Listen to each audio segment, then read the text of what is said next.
On today's episode of The Purposeful Pitch, I speak with David Ollila, President and Chief Innovation Officer of Skypoint Ventures, an organization based in Flint that was born out of a desire to provide a vehicle of change for the city. I speak primarily to David about the democratization of innovation and entrepreneurship. I've got to know David over the past few years through our work with the Michigan Economic Development Corporation, and he's just got a great sense of humor and is also, one of the big thinkers that you'll ever come across. So definitely give this podcast a listen. David, this is the most important question that I'm going to ask this entire interview. Fire away. Okay.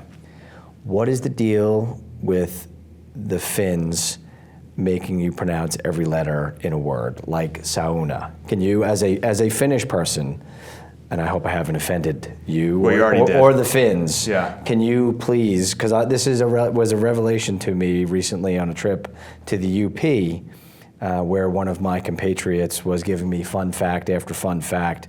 Here's a fun fact. None of them were fun. But can you explain the origins of that? Yeah, well, first of all, you screwed up on what you say. It's sauna, not sauna. No, sauna. Yeah, sauna is something that you go to like at a Four Seasons resort in a posh little town, right? Sounds good. A sauna is what you would take, which is like the true Finnish experience of being in some cedar shack in the middle of the woods, naked with a bunch of your best friends in a 180-degree box, right? And you're going to throw some more water on the rocks. Do you have one of those in your backyard, or I have one of those basically that follows me around in my car? So I built a sauna on a trailer, and I take it wherever I need to go. There's a saying about the Finns, and it is, you can always tell a Finn, but you can't tell him much. Okay. Words to live by. I'm sure you've used that with your wife only 2,000 times. There's actually a plaque that I think my in-laws got me, and it sits in front of my little computer area at home. The easiest way to find out if you're not from the UP is ask someone to take a sauna, and they say sauna, and then you instantly send them back down below the bridge. Now, democratizing entrepreneurism, what the hell does that mean? I'm asking the question, so I don't know why I'm asking you what the hell that means, but the reason I'm bringing it up is, that's really kind of what you're doing here in Flint and what you did up in the UP at Invent NMU in Marquette and with 100K ideas here in Flint. Tell us a little bit about that. What sparked that idea to democratize entrepreneurism? What does it look like, and what's kind of the end game?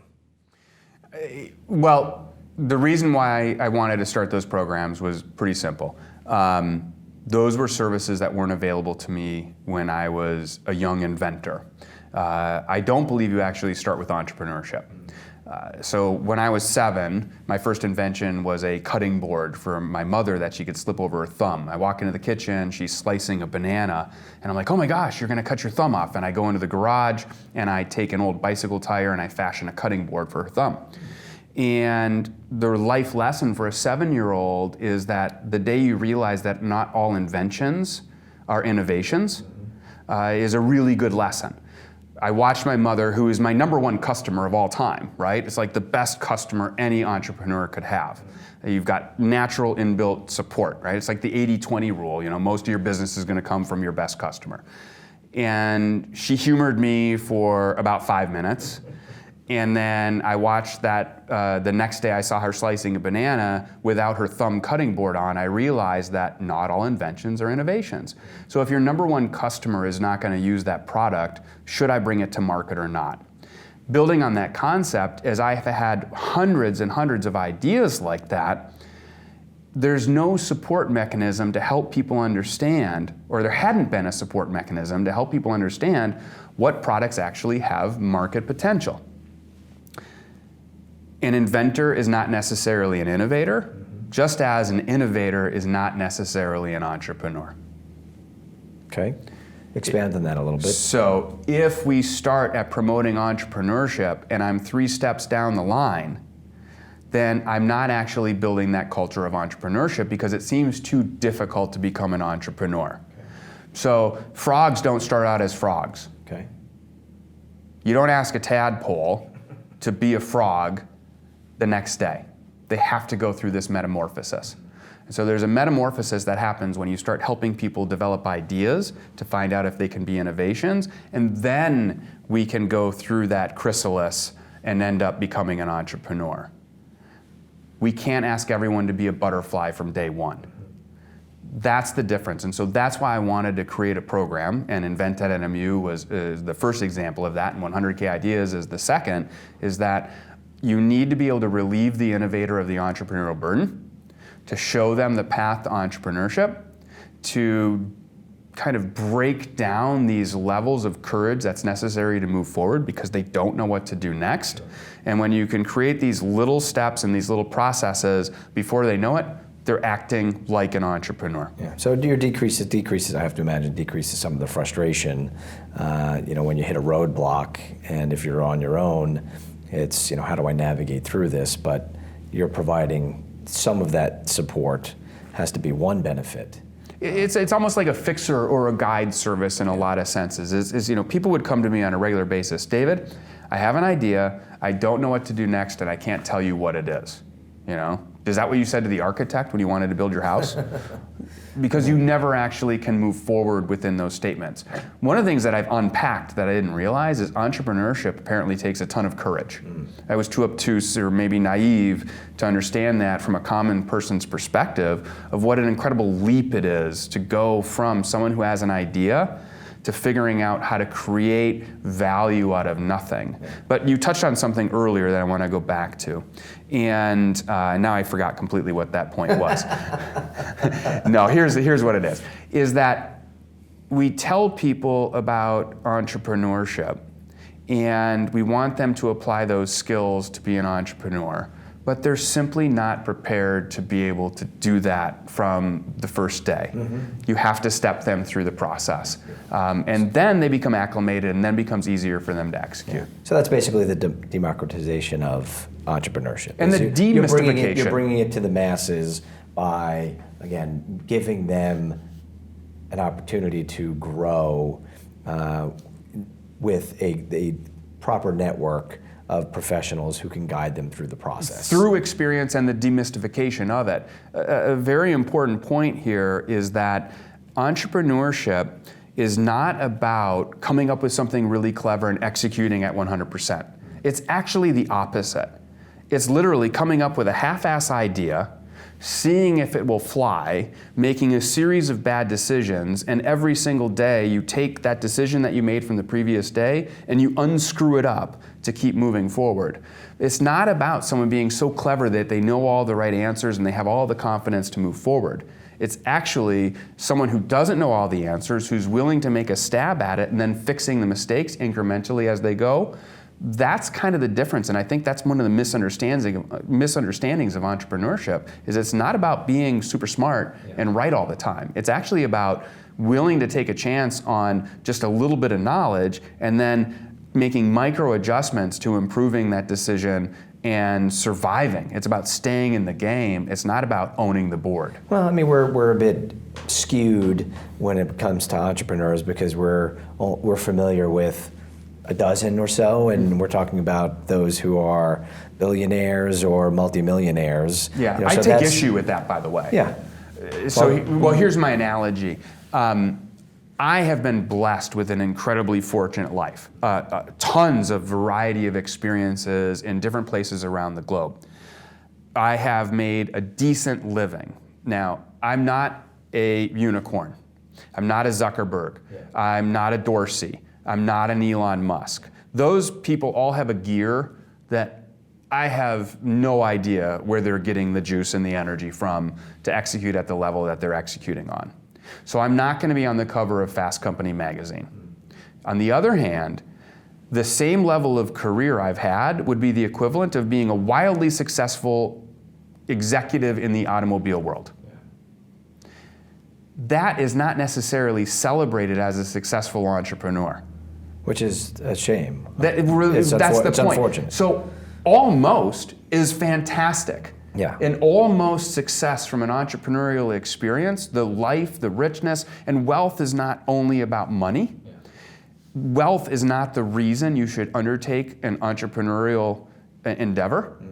It's the wealth of the experience, and it's the life well lived. Yep. That is really, and so if I never hit that multi-billion-dollar brass ring, I have still had this experience that most people only can dream about. And by the way, that dream comes with nightmares, and so sign me up. Yeah. Well, if it makes you feel any better, you may not be on Fast Company, but Zuckerberg's not going to be on the Purposeful pitch. I don't know if that helps you sleep at night, but I mean, come on now. He's probably heartbroken, and I can't believe his people are not reaching out to your people. So what gets you excited about working with entrepreneurs? I'm generally not an excitable guy. Yeah, I can tell. Yeah. Yeah, you're very low key and mundane. Yeah. Yeah. Even keel, I think, is absolutely. what they call. Actually, one of my problems is people say that my passion obviously oftentimes gets confused as aggression. Yeah. And I have to be careful with that. But to answer your question, I'll use an analogy because I can never answer your question directly. Recently, we took 14 of our employees from the Ferris Wheel and 100K Ideas and Skypoint on a camping trip to the UP. I was able to convince people who mostly had never been to the UP, who mostly had never been camping, to join me on a 3-day excursion first week of October in the UP. One is, what does that say about the team that's willing to follow you with that kind of conviction? But what's most important, and if you've been to the UP and you've been into the wilderness and you've been into these areas that I have this deep appreciation for, I realized that some of them had never seen a shooting star. Yeah. Some of them had never lit a campfire. And while I was in a place that I'd been 100 times before, Tequamanon Falls, Lake Superior State Campground, right? You sit on the beach with someone who's never seen the Big Dipper, not by looking up in the sky, by looking out across the horizon of Lake Superior, and a shooting star goes by. That shared experience of seeing those experiences through their eyes is enlightening, and it gives you an appreciation that really shakes you to the core, or moves you to the core. It's the same thing when someone comes in with an idea and they realize potential. And that's what this is all about. They come in, they're like, I have an idea, I'm worried about sharing that with you, I don't know what you're gonna say about it. And when they start breaking down the process of realizing that idea, they're realizing not only the potential of the idea, but in their human potential that's been laying dormant. When you see their eyes light up that this is possible and I'm allowed to play, a lot of would-be entrepreneurs don't know that they're allowed on this playground. Sure. They think that goes back again to the democratizing. Right, it does not seem accessible. Look, you cannot create entrepreneurial programs where I have to hit a buzzer to come in and someone's going to tell me to write a business plan. Yeah. I'm not a quant. That's like saying, if I want to go into this business, you better understand all of the mathematical stuff that you didn't learn in school in order to participate. No one's going to try. It's a barrier to entry, absolutely. It's a barrier, and it's a emotional barrier. It's a physical barrier, and it's a barrier around: do I have the human potential to achieve? When you start leading people down that path, the sun starts to shine. Their lights, their eyes start to light up, and they realize that they too can row their own boat. Yeah. And then they look around and there's a bunch of other people, and all of a sudden I've got this flotilla of entrepreneurs, and that's how you rebuild the middle class. You relocated to Flint from the UP, which is the Upper Peninsula for the 2 people outside of Michigan who may be listening to this podcast. Why move to Flint when the perception of the city is what it is, unfortunately? I mean, and can you demystify or debunk some of those myths as it relates to Flint? Gosh, how do you say this without sounding kind of egotistical? But we know that there are natural responses that you have in life: fight or flight. Yeah. Fortunately or unfortunately, it's in my DNA to run into the burning building, then run out of it. Sure. And this was an opportunity to go to a place where I knew that it had grit, and there was tenacity, and there was so much historical. And there's so much to value here. And it was being undervalued and poorly portrayed. And no one person is any one trait, and no one city is any one, single categorization of what that might be. I knew. And well, let me tell you this, because it comes down to my kids. And a lot of people don't know this, but at the time, I was also being recruited by Nike to go to Oregon. Nice. And so imagine. I'm glad we didn't lose you. Well, and by the way, you didn't have a chance, right? So too bad for you. Sitting around your family kitchen table with 2 young children and your spouse, and saying, we have to make some decisions here. And by the way, I felt like I wasn't moving the needle as much as I wanted to move the needle in Marquette. And I love Marquette with all of my heart. And it's just as much part of me as I'm part of it. However, we need to be uncomfortable if we're gonna grow. Yeah. And the opportunity came to move to Flint, and we discussed it as a family, and my kids asked me, why are we moving to Flint? And I said, because we've been asked to participate to rebuild one of the most iconic cities in Michigan and to learn and to grow from that experience. And so we're gonna take that opportunity and we're gonna find out what that's like. And it's been a growth experience for not only me, but for my family. I am learning perspectives that I couldn't even possibly comprehend. And I'm learning from people who are teaching me more than I ever thought I could learn. And it's completely changing my perspective of what the opportunity is in this world. Yeah. And so what would you want people who have one vision of Flint, based on a variety of, whether it's the water crisis or the flight of industry from Flint decades ago? I mean, what would you tell them or try to educate them on what Flint is really like? I don't think I would try to educate anyone on what Flint is really like, because I think you have to see it and you have to experience it and you have to taste it, and be part of it. I didn't think that I would ever go to a place that had as much community as Marquette ever again in my life. I'd lived in California. I always said Marquette has this community that you can't replicate. I now understand that that's baloney, and that community can be so much more.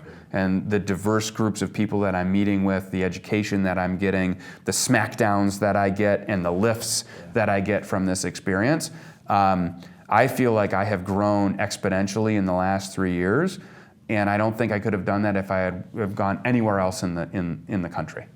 Is Michigan a viable option for entrepreneurs? Michigan is entrepreneurs. Michigan was the epicenter for much of the Industrial Revolution. You look at the supply chains that we have here. You look at the iron ore coming out of the UP and turning into steel and being turned into cars. And I don't care if those cars have internal combustion engines, or if they're going to be battery driven, or if they're made out of plastic or metal or whatever it is. We are an industrial state. Industry is driven by entrepreneurship. It's kind of like the coffee can filled with nuts and bolts in your garage. How so?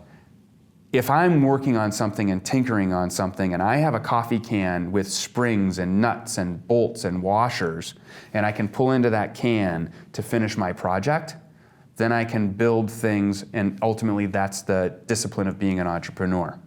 If I'm in a state that doesn't have that can filled with nuts and bolts, which is talent, which is engineering, which is design, which is being clever and creative and entrepreneurial, then I cannot build what I want to build.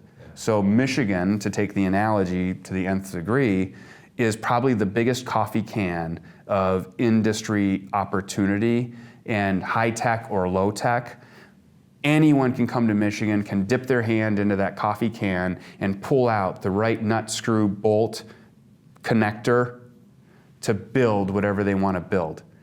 That is the density that's required.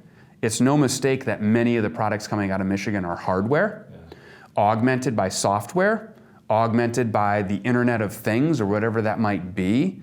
And so I believe Michigan is probably the strongest petri dish for innovation, entrepreneurship across the board, whether you're doing it out of the garage or you're doing it at a GM factory.